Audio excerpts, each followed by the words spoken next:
Welcome to Let's Talk Movie, episode 4. Today we have Nobody 2. We're also going to be talking about the Amazon Prime show Upload, as well as episode 2 of Peacemaker season 2. Let's start with Upload. Upload will be kind of quick. So, when it comes to Upload, now, I made a TikTok about it. This was a show a couple years ago where my girlfriend and I were looking for a new show to watch. We didn't have anything queued up. And we stumbled upon Upload. My girlfriend was like, this kind of looks intriguing, very like Black Mirror-esque, as we do love Black Mirror. And I was like, you know what? Let's do it. I had noticed Robbie and Mel. I'd known him from the CW shows, as well as like a couple other like choice things, like choice movies, whatever.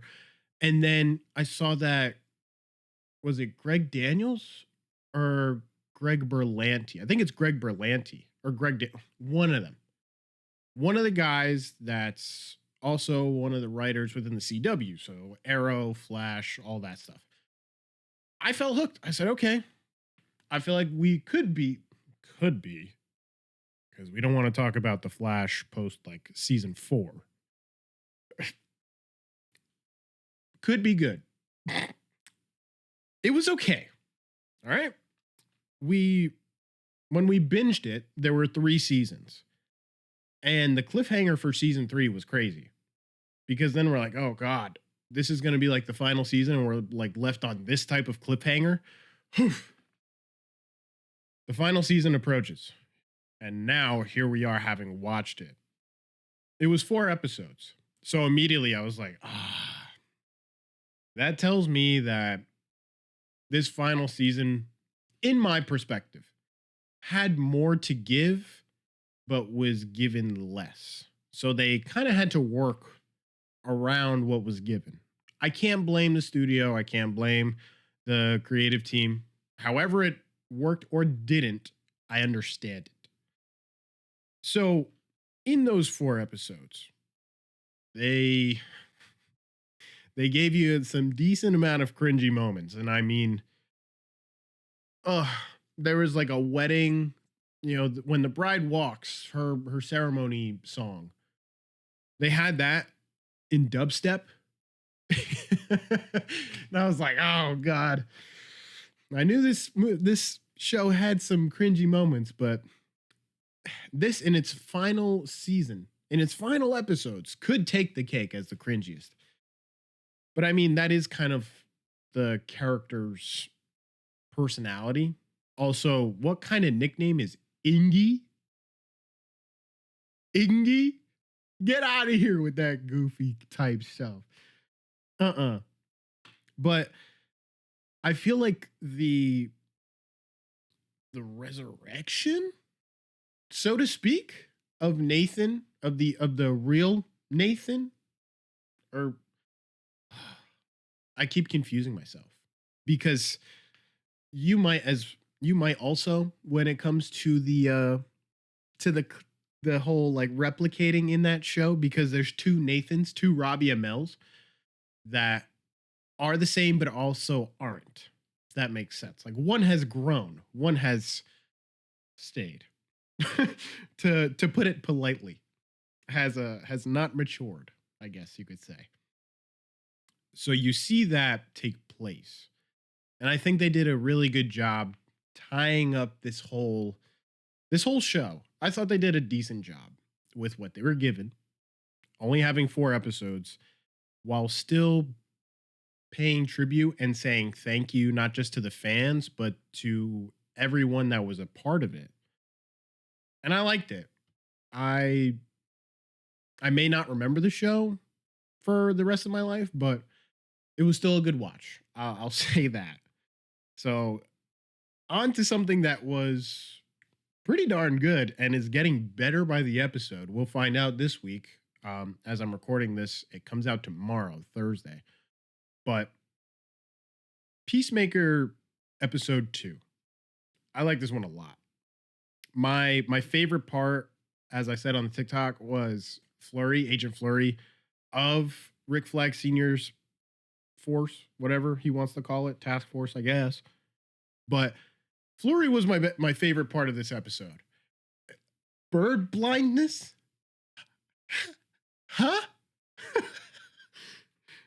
And his conversation the entire time, all of that dialogue with Economos, brilliant. I loved every second of it. That's like the type of comedy that I get from Peacemaker that I love. And it showed here full I almost said full frontal. Whoa. Full fledged is what I meant to say. Apologies. um Peacemaker is also kind of juggling the two earths with everything that's going on. So you see him kind of get in his bag a little bit because on the world where the Peacemaker died and his brother and father are still alive, his ex is Harcourt. So obviously that's got him like feeling in his bag like there's something here. And there's another earth that can prove that. So why can't I have it here? So towards the end of the episode, you see them talk about it, and there is still that tension, that ooey, but obviously Harcourt is a hard ass. So she's stubborn.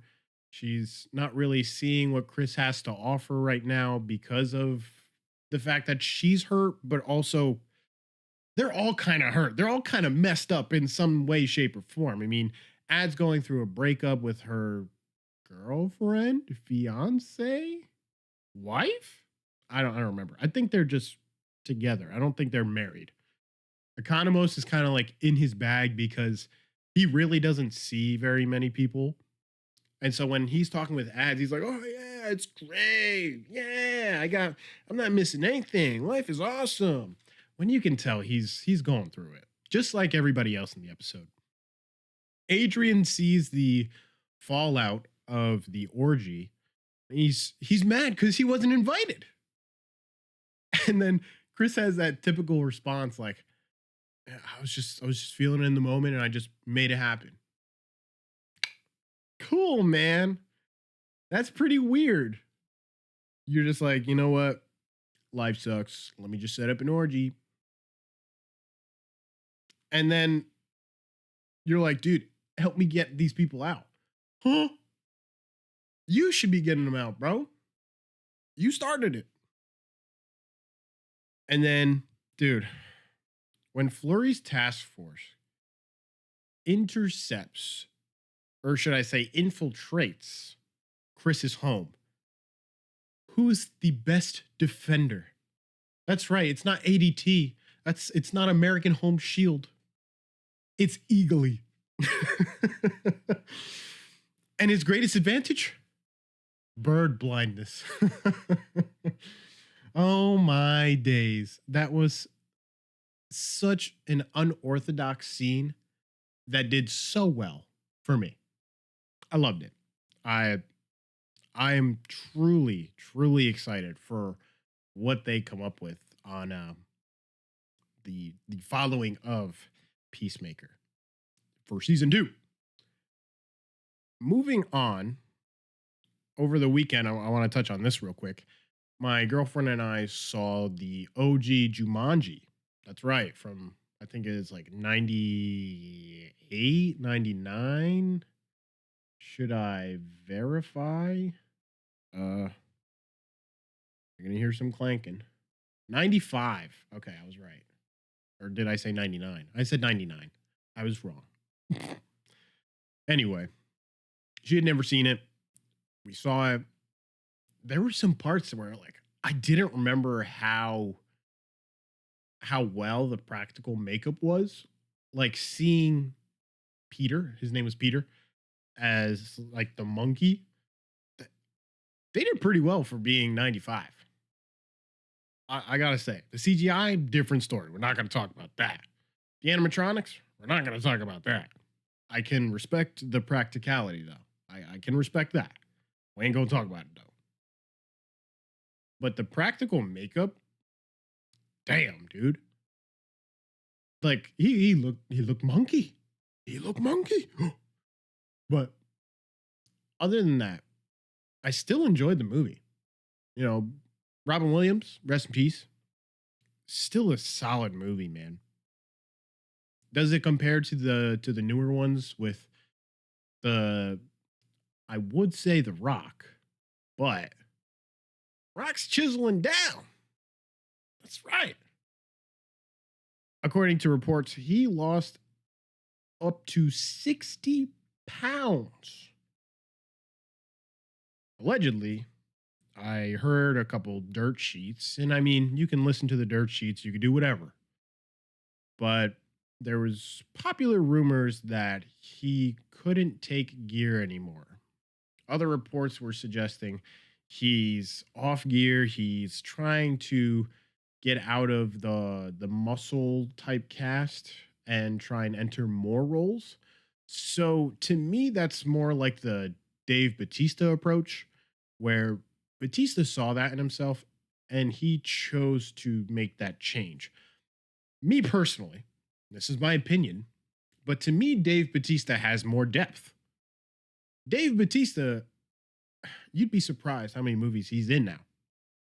Because he was in Dune, he was in Spectre, then he had his Killer's Game. There was another one that I really liked that he was in. Naked Gun, just the other day that we reviewed. Check it out from last week's episode. Um, what was that one movie? The Man with the Iron Fists. I mean, that was more like he was a muscle guy, but still. Oh, Knock at the Cabin. It wasn't great, but I thought he did really well in it. Knives Out. I mean, come on, the guy's getting there. I think he has a lot more depth and a lot more passion when it comes to the roles. And I'm gonna give Dwayne the benefit of the doubt because I don't really feel like he's had that kind of a role where he can really break the seal and show us the depth that he has. Because even he admitted it, like he was just chasing the box office and oh, we want you to do this and this and this. Okay. I mean, look, I know he comes from the WWE, and there were a lot of bookers that wouldn't let you say no or wouldn't let you put your foot down on like, hey, I'm not doing that. Guy makes like 75 to $100 million. You don't think you can be like, can we try something else? Maybe get a new agent. And look, I don't know all the ins and outs of Hollywood and business and how all that goes. So I'm just talking out of my ass. I'm sure there's a whole process, but I don't know. I'm just I'm just seeing where he can get the depth, but it seems like something's holding him back, and I don't know what it is. But I do intend to see Smashing Machine. I think that comes out October 3rd. So I do plan on seeing that. He got a 15-minute standing ovation. Can you believe that? I think I think it was for Don't Worry Darling, or there was one other movie recently that only got like a 6 or 7 minute ovation. Now, I'm not really one that critiques or takes into consideration ovation numbers. I mean, it's a film festival. It's not like you're going into the theater. I mean, yes, they're watching the films, but at the same time, you're kind of getting a more raw reaction.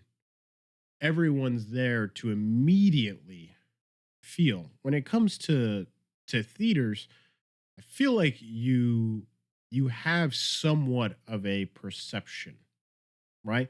Because a lot of people, when they finally sit down, when you're just like starting your popcorn, the previews are rolling, usually hear people around the theater going like, "Oh, hey, I heard this movie is really good," or I heard mixed reviews about this one. Well, I don't know. at the film festivals, I don't really think you get that. I think, to me, the film festivals are like the blueprint of what to expect, how to levy your expectations. And I'm not going to say have expectations because you shouldn't. It's film, it's up to interpretation. But that's why we have things like Rotten Tomatoes, IMDb, Letterboxd, which I still got to use more. I got to like write it down somewhere. But I suppose we can go to our main event, and that is Nobody 2. Now, I had just recorded the shorter form for just YouTube and TikTok. So if you're looking for like the Cliff Notes, check that out. If not, and you want to talk a little more in depth, let's talk about it. Be like Trick Willie. I did not see the first one when I approached Nobody 2. So before watching Nobody 2, I saw Nobody 1. And I enjoyed it. I got the vibes that people were saying, like, oh, it's from the same people that did John Wick, and it's a little funny. And Better Call Saul is kind of badass in this one. All of those are right to the T. But I enjoyed Nobody 1. I definitely got more of like that John Wick vibe that people were saying. There was a little bit of comedy, but it felt like there could have been more. It was just circumstantial, and we were still kind of getting to learn the characters. But Nobody 2, night and day. Because it doesn't worry about developing the characters more. Well, besides a few, but we'll get to that. It feels loosened up. Like Nobody 1 was the warm up. Nobody 2, okay, this is where we want to be. And sure enough, it was another goodie. 2 for 2. Good job, Nobody 2. So here, Hutch in the first one, my bad. Hutch in the first one felt like he was missing out on life, just being a quote unquote nobody. Here, that's flipped. Here, he feels good. He's working on his assignments. He's up early. Here's the downside. His wife feels like he's not there. The kids feel like he's not around. So he ends up missing things in their lives because their lives are happening and he's not really around because he's working. We've come to find out it's to pay off all that money that he burned in the first one. He's like, how much do I have left? And they're like, 30 million. I'm like, ugh, damn.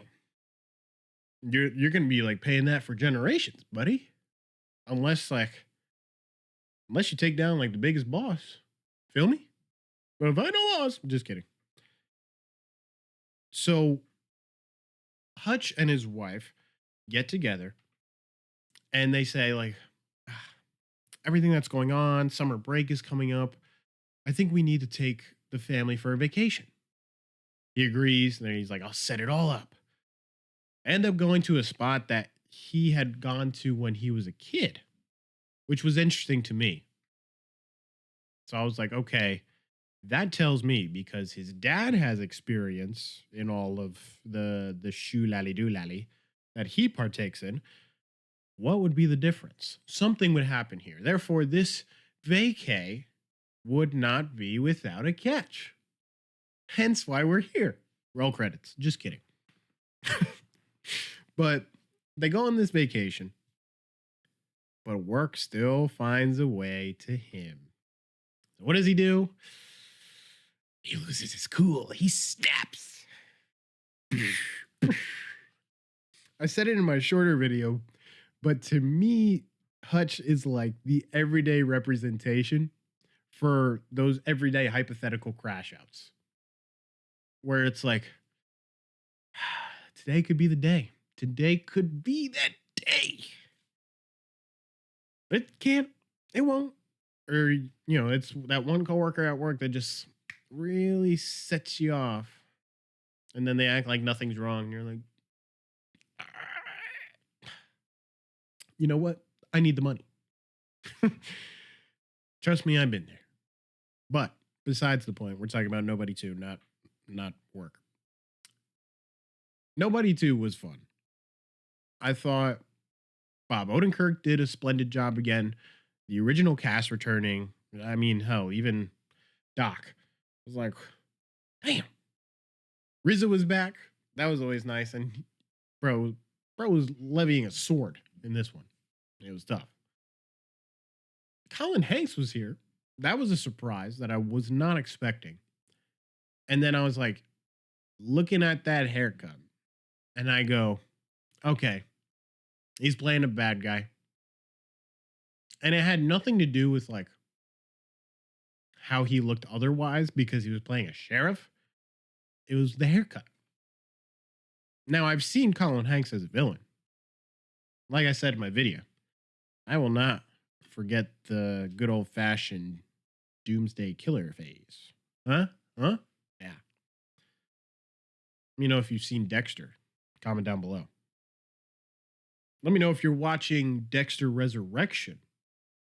Because I think the season finale, as I'm recording this, is in 2 days. My girlfriend and I are currently in a watch through, and we are on season 5. So we're getting there. We're at the halfway point. You feel me?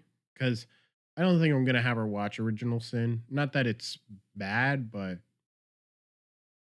it doesn't really feel like it does much.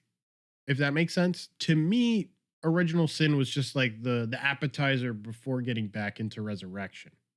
It's kind of like the soft cushion into Resurrection. But back to Nobody 2. Mama Hutch was a good shot, and they showed her involvement at the end of the film. Could there be a third? If there is, I'm down. If there isn't, that's too bad.